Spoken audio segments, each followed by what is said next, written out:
Amigos de Voces Universitarias, pues estamos de nueva cuenta con el doctor Francisco Montes de Oca. Él es el director de la División de Ciencias de la Salud, ha estado con nosotros en diferentes ocasiones y le prometimos a usted que hablaríamos con él nuevamente acerca de esa semana pues académica, esa semana de encuentros eh, de corte profesional, de corte científico, para hablar acerca del cerebro. Esta semana pues se acerca, esto va a ser en los primeros días de marzo y por eso lo invitamos y le agradecemos al doctor Montes de Oca que esté con nosotros nuevamente. Bien, doctor, pues gracias por estar con nosotros y de verdad que el tema del cerebro es algo que cada vez importa más en la sociedad, no solamente en la sociedad mexicana, es un tema que nos ha llamado la atención a nivel mundial. Pero antes de hablar de eso, que es algo que seguramente nos va a puntualizar a la hora de hablar del programa, que nos dé los antecedentes de esta semana, cómo es que nace, sobre todo en una división que apenas acaba de nacer. Bueno, esta es una iniciativa de una organización que se llama Dana Foundation. Es un evento que se hace ya desde hace aproximadamente 15 años en el mundo, y cuando nosotros abrimos la operación del nuevo edificio en la División de Ciencias de la Salud, tomamos como referencia cuáles eran estas líneas que íbamos a seguir, y una de ellas es la de las neurociencias. Entonces, para ello pues resulta muy importante señalar que la Universidad de Quintana Roo, al tener esta actividad, empieza a dar a la comunidad, al público, a sus estudiantes, a otros profesionistas de la universidad, una serie de elementos de referencia respecto a qué es el cerebro, ¿no? Se dice que el cerebro es esa parte del cuerpo que uno no sabe que tiene porque está ocupado en enterarse de todo lo demás, ¿no? Sí. Entonces, ahí la tenemos, no sabemos cómo funciona, no sabemos cómo está estructurado, de qué manera. Nos queda muy claro otras partes del cuerpo humano, menos del cerebro. En esta ocasión, Mario, del 12 al 16 de marzo, tenemos una actividad que empieza con una inauguración y que tiene 3 niveles básicos de desarrollo. En una primera vamos a tener actividades para niños. Hemos invitado ya a un grupo de alumnos de escuelas preescolares, primarias, secundarias y bachilleratos. Los niños de preescolar y de primaria irán en grupos y hay una serie de tareas. Por ejemplo,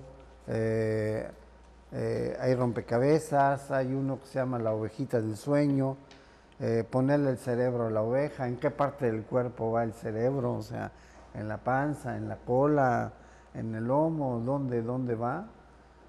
Hay una obra de teatro, y en esta primera ocasión lo primero que queremos decirle es que a los niños que el cerebro es lo que les ayuda a pensar, que es lo que los ayuda a dormir y que los ayuda a convivir con todos los demás, ¿no?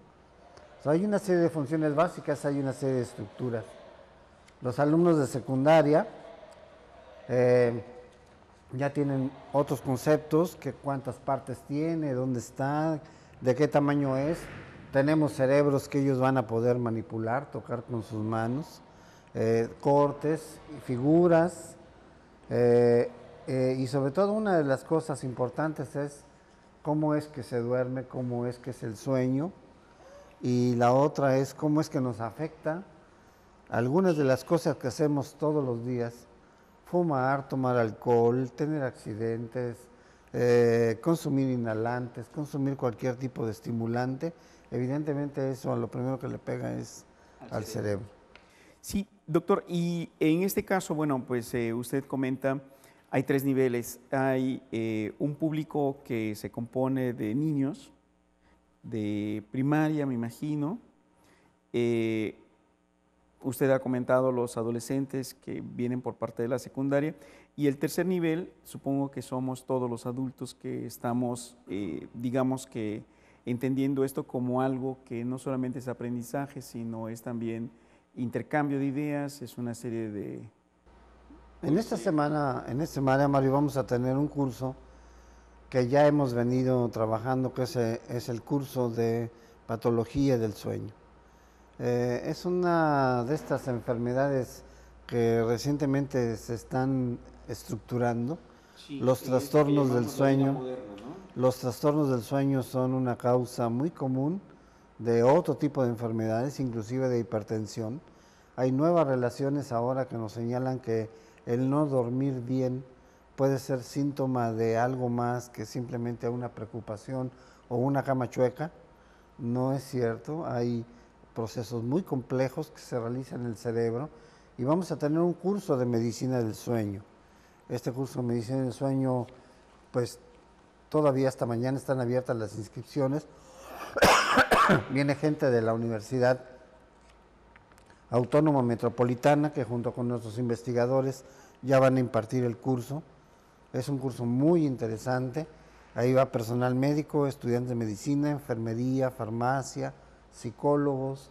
Es una muy buena oportunidad para asomarse a estos nuevos elementos de lo que es el sueño.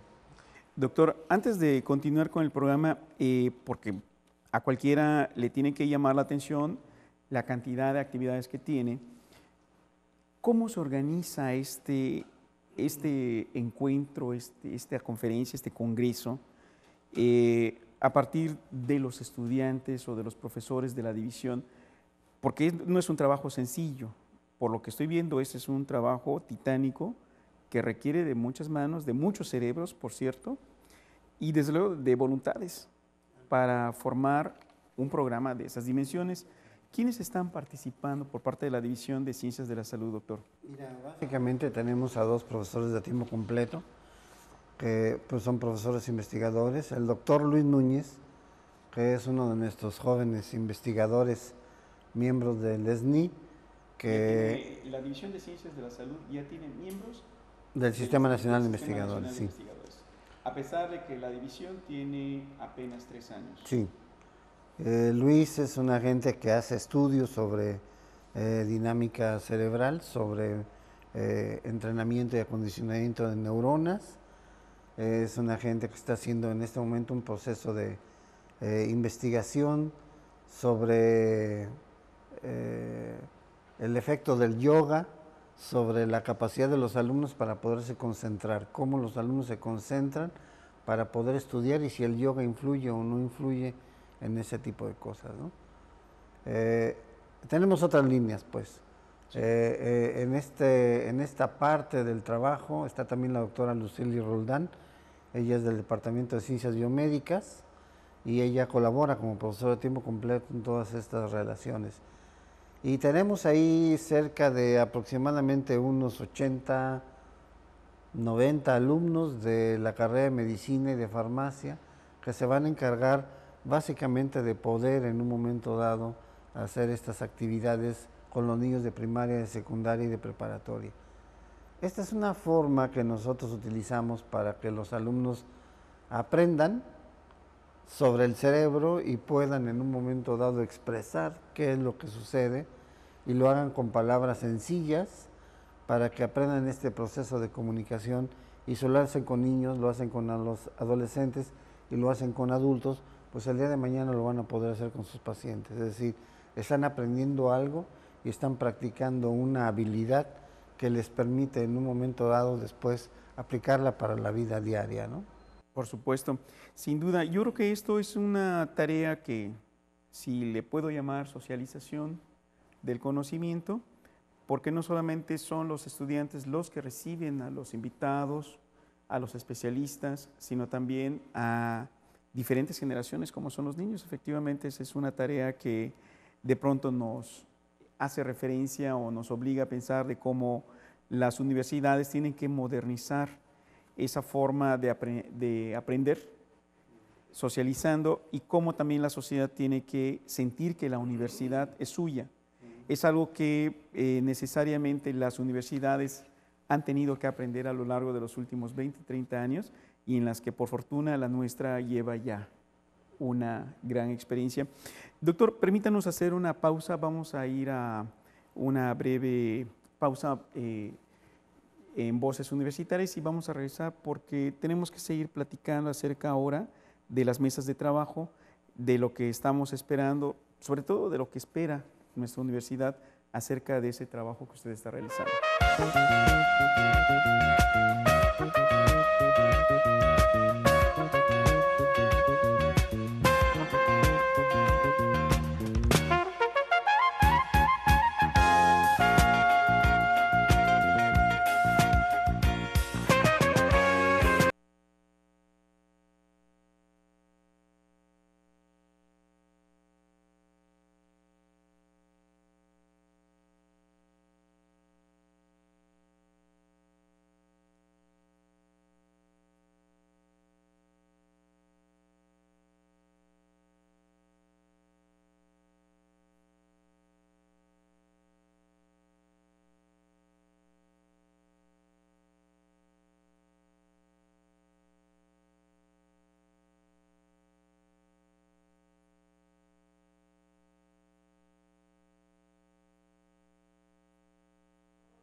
Amigos, pues gracias por permanecer en Voces Universitarias. Esta noche pues la estamos consagrando a una charla con el doctor Francisco Montes de Oca, director de la División de Ciencias de la Salud, y estamos hablando de esta edición, de la segunda edición de la Semana del Cerebro en la Universidad de Quintana Roo. Doctor, pues los temas fuertes, por lo que se ve en este inicio de algo que suponemos va a ser una tradición que va a marcar a esta división con el estudio del cerebro, pues está centrado justamente en el sueño, en la ¿cómo podríamos llamarle? La transmisión, la traducción de las imágenes que captamos de la realidad a través del cerebro. Bueno, el sueño es una función del sistema nervioso central que realiza el cerebro. El sueño es un proceso que empieza en el momento en que nosotros suspendemos una serie de funciones y hay procesos de carácter químico, en procesos biológicos, bioquímicos, que se traducen en algunos cambios moleculares, inclusive hasta atómicos, que se llevan a cabo dentro de las neuronas, o sea, las células del cerebro, y todo eso nos lleva a hacer una reestructuración todas las noches de lo que sucedió ese día en nuestra vida. Es como recargar. Pues no solamente recargar, es ordenar, poner las cosas en su lugar, alinear algunas estructuras. ¿Y eso cómo se hace químicamente? O sea, cómo una neurona tan chiquitita puede llegar a almacenar un recuerdo, cómo puede en un momento dado una enfermedad producir un daño en una neurona y hacer que se pierda una función, por ejemplo, la de socializarse, los miedos, las fobias, las paranoias, la incertidumbre, la depresión, la angustia, la soledad. O sea, todos esos sentimientos tienen una expresión química que se aprende químicamente. Entonces vamos a tratar en una mesa redonda que se llama Mesa Redonda sobre Imagenología, el mostrarle a la gente, porque es una mesa no es de difusión técnica para la sociedad. Es como un Discovery Channel, pues. Claro, pero claro. que lo vean con investigadores mexicanos en vivo. Ahí lo que queremos poner es al investigador contestándole a la gente los problemas que la gente supone que tiene. O cómo le explicas a la gente cómo funciona su cerebro y qué problemas eso puede tener. Pero la parte de imagenología es muy importante porque se han de estar imaginando y se imaginan bien cómo se ve el cerebro cuando funciona, qué imágenes se pueden armar del cerebro cuando piensa, cuando sufre, cuando está deprimido, cuando está eufórico, cuando toma alguna droga, cuando no la toma, cuando funciona bien, cuando funciona mal, cómo se ve el cerebro. Entonces, ahora ya tenemos equipos de resonancia magnética nuclear que nos permiten en un momento dado ver en imágenes cómo funciona el cerebro por dentro, ¿no? no tenemos que abrir a las personas, pero eso nos da una idea de cómo es la resonancia magnética, nos dice también cómo funciona el cerebro de los adolescentes que tienen un déficit de atención. Todo esto también es parte de esa charla que va a haber. Bueno, si nos puede comentar algo así brevemente, ¿cómo reacciona, por ejemplo, el cerebro de una adolescente que ha sido maltratada, por ejemplo, o de un adolescente que ha sido también maltratado? Todas las experiencias de vida, todas, absolutamente todas, generan un cambio químico dentro del cerebro.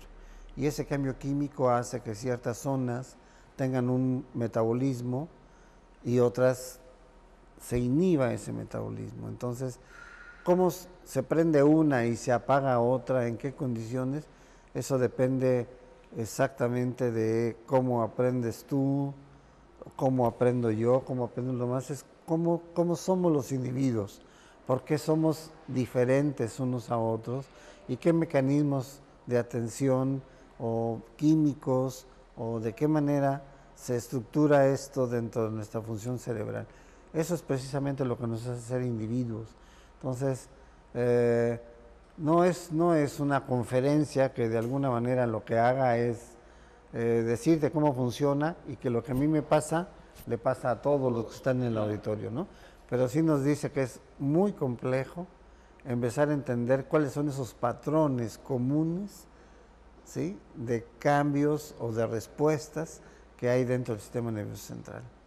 Doctor, dos preguntas que pueden ser importantes, especialmente para que nuestro público se empiece a familiarizar con esta mesa a la que podremos asistir entre el 12 y el 16 de marzo próximos. Siempre algo que es común entre las madres, los padres de familia, a la hora de hablar con sus hijos del tema del sueño, la recomendación de que duerman bien, de que no se desvelen, de que el sueño sea de 8 horas. ¿Qué tanto influye el que no tengamos un sueño correcto? Es decir, que tengamos algún trastorno o que no durmamos las 8 horas correctamente. Bueno, en efecto, el sueño es una función básica para la supervivencia humana, ¿no? Los niños que no tienen una vida ordenada, que no están acostumbrados a acostarse a una hora, a dormir determinado número de horas, son niños que tienen desarreglos y desajustes en su personalidad. De ahí que el hecho de que una madre aprenda cómo llevar a la cama a sus hijos, qué ropa tiene que ponerles, qué condiciones tiene que tener esa ropa, qué características tiene que tener esa cama, cuál va a ser esa ventilación que se tiene que ofrecer para que los niños puedan tener un sueño reparador, decimos, ¿no? Ahora, ese sueño reparador, ese sueño que nos hace descansar, es un sueño que nos prepara nuevamente para la productividad. Pero si ese sueño no es un sueño que tenga esas características normales, pues entonces empiezan a haber tareas que se van acumulando y procesos que no se van desarrollando, ¿no? De ahí que es muy importante tener un determinado número de horas. Recientemente se hace una referencia, por ejemplo, a que el cerebro está conectado con la vista y los ojos. Tenemos una serie de sensores y no es lo mismo tener un sensor a la luz blanca o a la luz infrarroja, la luz amarilla. Está demostrado que los niños aprenden más rápido si tienen luz blanca, pero en un momento dado, cuando uno va a acostarse, uno no tiene que tener luz blanca, uno tiene que tener luz amarilla, y esta luz amarilla es precisamente la que estimula otros elementos que generan una sustancia que es la melatonina, y esa a su vez estimula el centro que empieza a provocar el sueño. Si una gente está en una posición tranquila, cómoda, con una luz tenue y de repente la luz apagada, el individuo automáticamente irá entrando en el camino del sueño. Cuando todas esas situaciones no se dan, entonces el cerebro aprende a evadir ese mecanismo. Entonces nuestros alumnos están acostumbrados a querer desvelarse para aprender más. La realidad es que no por desvelarse mucho van a meter mucha información, porque necesariamente necesitan el sueño para acomodar y construir realmente toda esa información. Todo lo que no pase por ese proceso se olvida, se destruye rápidamente, ¿no? Claro. Doctor, una siguiente pregunta es precisamente con la misma intención acerca del cerebro y bueno, dejando el sueño por un lado y entrando al tema del cerebro cuando se ve afectado, por ejemplo, de un tema que actualmente nos preocupa en todo el país y yo pienso que todo el mundo, ¿no? Que son las drogas. Drogas como el alcohol, drogas como los inhalantes. ¿Cómo afecta o cuáles son los efectos que podemos observar de primera mano con el cerebro? Porque siempre pensamos que eso es un problema social, que esto es malo, que esto es no sé cuántas cosas más en términos de prejuicio, pero efectivamente el primer daño que se recibe por parte de las drogas es necesariamente el cerebro. Bueno, el cerebro está protegido por un sistema que se llama la barrera hematoencefálica. Las drogas tienen que tener un determinado tamaño para poder llegar al cerebro y afectar. La mayoría de las drogas que producen una estimulación o una represión al sistema nervioso central pasan la barrera hematoencefálica. El cerebro tiene básicamente dos componentes, uno el de estimulación y el otro el de control, el de frenado, ¿no? Entonces las drogas estimulantes esencialmente enseñan al cerebro a aprender a sentir una serie de sensaciones, evidentemente echando a andar mecanismos que normalmente estaban desactivados.